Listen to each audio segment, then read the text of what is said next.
Sr. Presidente, Srs. Deputados, hoje estamos a analisar as contas do ano 2013 da Câmara Municipal de Cascais e das empresas municipais que o município tem. Começo por felicitar o Executivo pelos documentos de prestação de contas entregues. Só com informação para se poder analisar é que podemos sustentar a crítica construtiva como órgão fiscalizador. Pena é que ainda haja, embora já não tão acentuada, uma resistência em facultar informações solicitadas em comissão. Esta reuniu no passado dia 15 do corrente mês para analisarmos este ponto em discussão.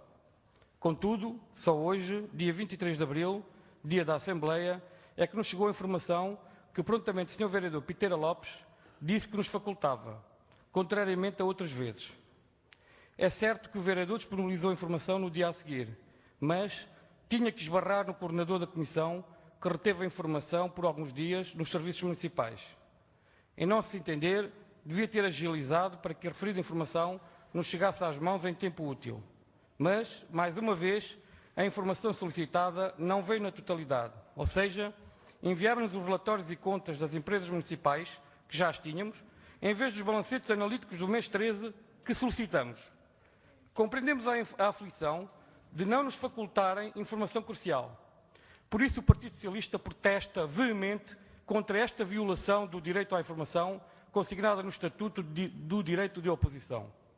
Ficou também por responder em comissão porque é que o município só detinha 62,5% da Fundação Dom Luís e 51,55% da Fundação São Francisco de Assis e quem são as entidades que detêm o restante de capital.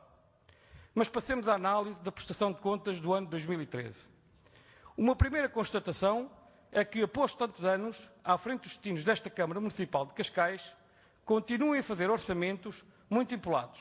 Operação de cosmética sustentada na justificação de determinadas despesas que, com orçamentos mais próximos da realidade, não seriam praticáveis. Sempre fomos contra a apresentação de valores irrealistas na rúbrica vendas de bens de investimento. E, mais uma vez, tínhamos razão. Uma dotação na ordem dos 35 milhões de euros e apenas executado, vejam só, 2,1%.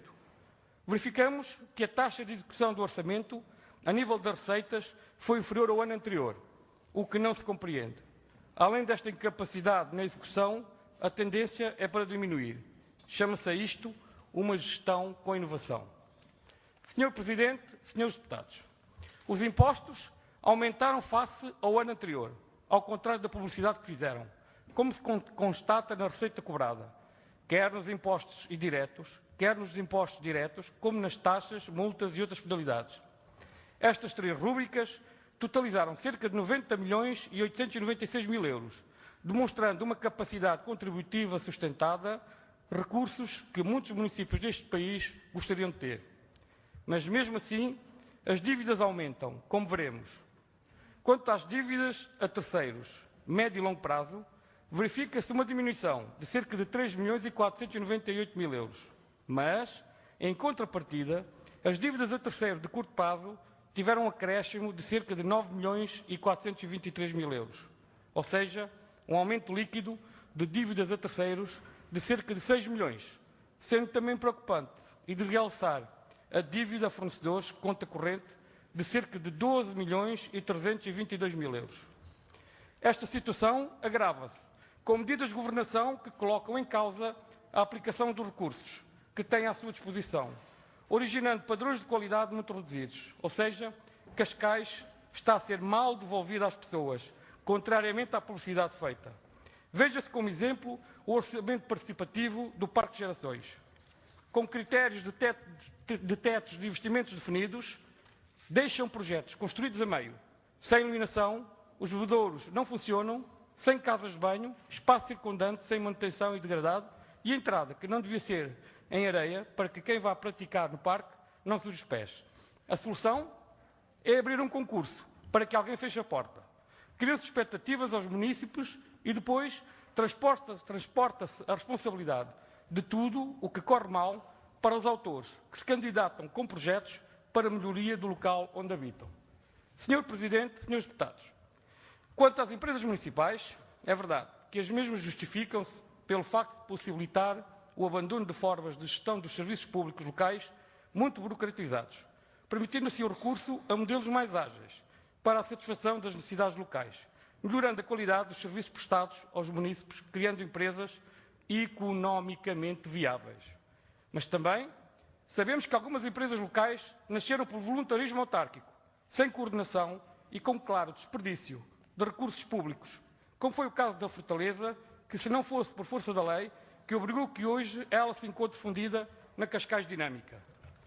Também sabemos que a criação de empresas municipais, à custa da transferência de serviços camarários de relevo para elas, possibilitou retirar-se do controle democrático dos eleitores setores importantes dos serviços camarários, esvaziando deste modo o município, abrindo de certa forma espaço para a criação de cargos de confiança e influência política. Cascais não foge a esta regra. Também sabemos que muitas autarquias escondem a sua dívida nas empresas municipais, porque isoladamente não conseguem gerar fundos suficientes através das suas atividades operacionais para suportar os investimentos de que necessitam no âmbito dos seus planos estratégicos, ou seja, têm necessidade de recorrer ao endividamento e fazem-no indiretamente por via das empresas municipais. E Cascais também não foge a esta regra. Se não vejamos, de acordo com o Anuário Financeiro dos Municípios Portugueses, 2011 e 2012, Cascais obtém o segundo e o terceiro lugar no ranking, só ultrapassado pela Gebalis, Gestão de Bairros Municipais de Lisboa, das entidades com maiores aumentos na rúbrica Financiamentos Obtidos de Curto Prazo entre 2011 e 2012. Estamos a falar da Cascais Próxima, segundo lugar, com um aumento de 2011 para 2012 de cerca de 85 mil euros para 8 milhões e 700 mil euros. Ou seja, um acréscimo de endividamento de cerca de 8 milhões e 617 mil euros. A outra empresa municipal, terceiro lugar no ranking, a IMAC, Empresas de Ambiente, teve um acréscimo de 2011 para 2012 de cerca de 7 milhões e 780 mil euros. Ou seja, passou de 1 milhão e 468 mil euros para 9 milhões e 248 mil euros. Já em 2013, estas duas empresas aumentam o seu endividamento, face a 2012. Existe um acréscimo de 44% na rúbrica Financiamentos Obtidos de Curto Prazo de Cascais Próxima, que passa de 8 milhões e 700 mil euros para 12 milhões e 532 mil euros. Já na Cascais Ambiente, na mesma rúbrica, há uma diminuição de cerca de 1 milhão e 900 mil euros. Mas, em contrapartida, na rúbrica de financiamentos obtidos a médio e longo prazo, há um acréscimo de cerca de 3 milhões e 750 mil euros. Ou seja, existe globalmente um acréscimo de cerca de 16% de endividamento. Mas existe mais uma empresa municipal que caminha para o endividamento, que apesar de ter sido brindada com um ativo que lhe foi dado de bandeja, teve um acréscimo de endividamento de cerca de 119%. Ou seja, passou do endividamento em 2012 de 1 milhão e 29 mil euros para 2 milhões e 262 mil euros. A 31 de dezembro de 2013, o total de financiamentos obtidos a curto prazo e a médio e longo prazo das empresas municipais é de 28 milhões e 107 mil euros.